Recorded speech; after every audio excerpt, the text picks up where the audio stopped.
이 영양제를 드실 때는 3개월 이하로만 드셔야 됩니다. 치명적인 부작용이 생길 수가 있습니다. 오래 섭취하면 안 되는 영양제들, 이런 거 꼭 체크하고 주의하세요.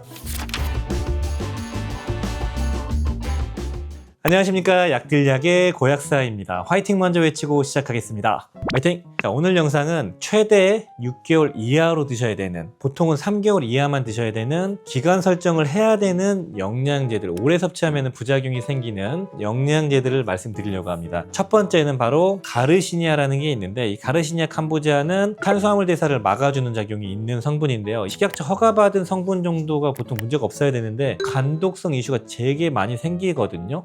받았는데도 계속 많이 생겨요. 적정 용량을 먹었는데도. 최근에 그 다이소 영양제로 이 문제가 됐죠, 심각하게. 다이소가 워낙 저렴하기 때문에 그 영양제를 체지방 감소 목적으로 젊은 분들이 막 드시다가 간 수치가 올라가서 입원한 케이스들, 그런 게 생겼기 때문에 문제가 됐는데, 전형적인 간 수치를 높이게 되는 그런 영양제입니다. 오심구역구토 같은 위장관 트러블을 많이 보고가 되어 있습니다. 따라서 체지방 감소 다이어트 목적으로 가르시니아라는 성분을 드실 때는 단기로만, 한 달에서 3달 이하로만 드시는 걸 권장드립니다. 그리고 두 번째로는 비타민 B6가 있습니다. 피리독신이 있는데, 이거는 고용량, 하루 상한량이 100mg 이상을 섭취했을 때 문제가 발생되는데, 100mg 종합 비타민 같은 걸 보시면은 50mg 요 정도 들어있거든요. 근데 피로회복제, 아르기닌 이런 거에도 같이 들어가 있다 보니까 100mg를 훌쩍 넘는 경우가 많이 있습니다. 섞이다 보면은. 그럴 때 말초 신경병증, 감각이 이상해지거나 저리거나 힘이 없거나 이러한 신경계 독성이 생길 수가 있어요. 비타민 B6와 같은 경우는 주의하셔야 되고요. 우리 몸에서 대사가 되면서 이 대사 전 비활성형 이 피리독신, 비타민 B6가 들어오면서 우리 몸에 필요한 B6의 활성형 성분을 서로 경쟁하면서 흡수가 되면서 문제를 발생시킨다고 말씀을 드렸습니다. 따라서 의약품 중에서 피리독신 활성형으로 드시면 문제가 없고, 여기 보시면은 피리독살 포스페이트라고 써 있습니다. 이런 게 활성형이거든요. 활성형은 문제가 없는데 피리독신 염산염 이런 식으로 비활성형으로 100mg 이상을 섭취했을 때 문제가 되니까 꼭 체크하시길 바랍니다. 자, 그리고 세 번째로는 생약 추출물인데요. 생약만 추출한 것 중에서 좀 독성이 있는 것들이 있는데, 해외 직구에 보시면은 카바라는 게 있습니다. 카바. 스트레스와 수면 이런 쪽에 진정 목적으로 섭취하는 건데 간독성 이슈가 있어요. 간 수치를 높이는 부작용이 있기 때문에 이건 6개월 이하로 드셔야 돼요. 계속 드시는 것보다는 섭취하다가 조절했다가 그렇게 반복하시고요. 생약과 같은 허브 추출물 중에서 녹차 추출물이 있는데, 녹차 추출물과 같은 경우는 보통 일반 녹차 추출물 자체 국내 제품은 문제가 없지만 EGCG라는 활성형, 가장 강력한 활성도를 보여주는 녹차 추출물, 에피갈로카테킨 갈레이트라는 이 성분이 하루 400 이상을 섭취했을 때 간 수치를 높이는 부작용이 있습니다. 400 이하는 보통 문제가 없지만 300에서도 보고된 사례가 있기 때문에 이 제품은 보통 한 8주에서 12주만 드시는 걸 권장드립니다. 그래서 조금만 드시고, 국내는 문제가 없는데 직구 제품에는 한 알에 400짜리도 있거든요. 그런 것들은 말씀드린 것처럼 8주에서 12주, 2, 3개월만 섭취하는 걸 권장드리죠. 네 번째로는 아연 추출물 중에 고용량, 하루에 40mg 이상 섭취했을 때 장기간 섭취하면 문제가 될 수가 있는데, 아연을 너무 오랫동안 고용량을 먹게 되면은 아연과 구리가 흡수 경쟁을 한다고 말씀드렸죠. 그래서 고용량을 섭취하게 되면은 구리결핍이 생길 수가 있습니다. 구리가 점점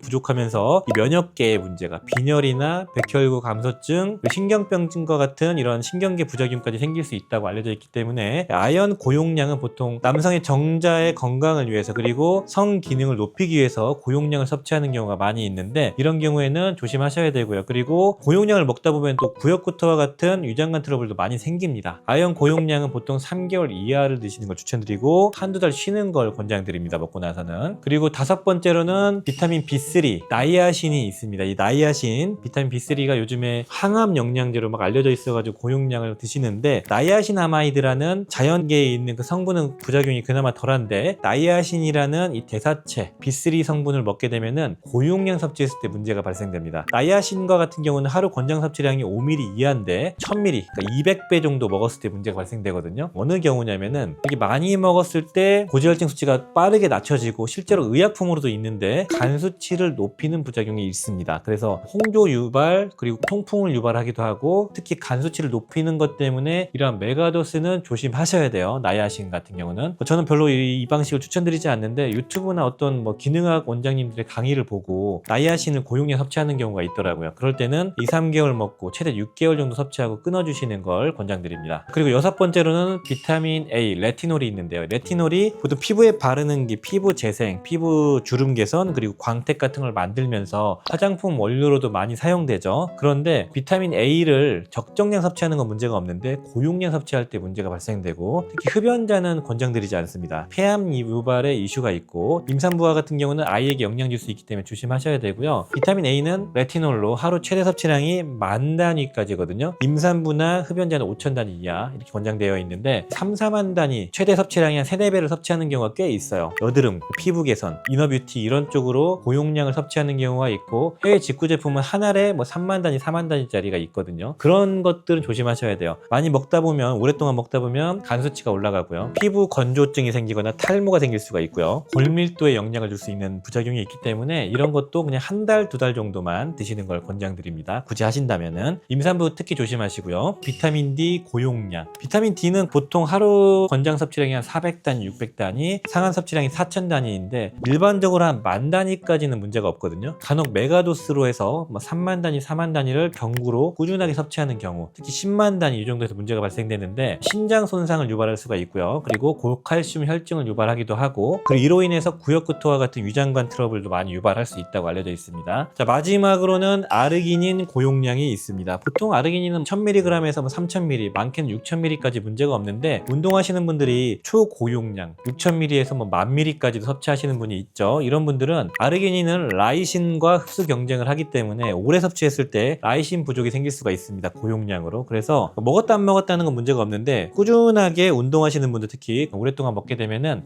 장기적으로는 면역력이 떨어져서 헤르페스와 같은 바이러스성 질환이 생길 수가 있고, 천식, 감기나 뭐 독감에 걸릴 수도 있겠죠. 그리고 피부 질환이 생길 수가 있고, 천식 환자분들의 천식 발작을 더 유발할 수도 있고요. 그리고 드물지만 피부 트러블, 모낭염과 같은 것도 유발한다고 알려져 있습니다. 따라서 이 아르기닌을 고용량 섭취하시는 분들은 라이신이 꼭 같이 들어가 있는 거를 좀 골라주시는 걸 추천드리고, 오랫동안 섭취할 때는 저는 개인적으로 초고용량은 추천드리지 않습니다. 말씀드렸던 것처럼 6,000ml 이상, 많게는 뭐 10,000ml 정도, 이런 것들은 매일 뭐 3개월 이상 드시는 걸 권장드리지 않고 필요할 때마다 드시거나 좀 용량을 낮추는 걸 권장드립니다. 약들약. 자, 오늘 영상은 영양제 오래 먹으면 안 되는 것들 정리 한번 해봤습니다. 이거 외에도 되게 많은데 일상생활에 접할 만한 게 이런 것들이 있거든요. 그리고 많이 상담 들어왔던 케이스를 제가 보니까 이런 것들이 있습니다. 오래 섭취가 능사는 아닌 것들이니까, 그리고 대부분은 고용량 섭취했을 때 발생하는 문제이니까요. 용량 잘 챙겨보시고요. 관련된 질문, 또 관련 없는 질문이 있으시면은 댓글로 문의해 주시고요. 심도 깊고 밀도 있는 긴 상담이 필요하시면은 친한약사 어플로 문의 주시길 바랍니다. 오늘 영상이 도움이 되셨다면은 좋아요, 구독 부탁드리겠습니다. 감사합니다. 빠이요.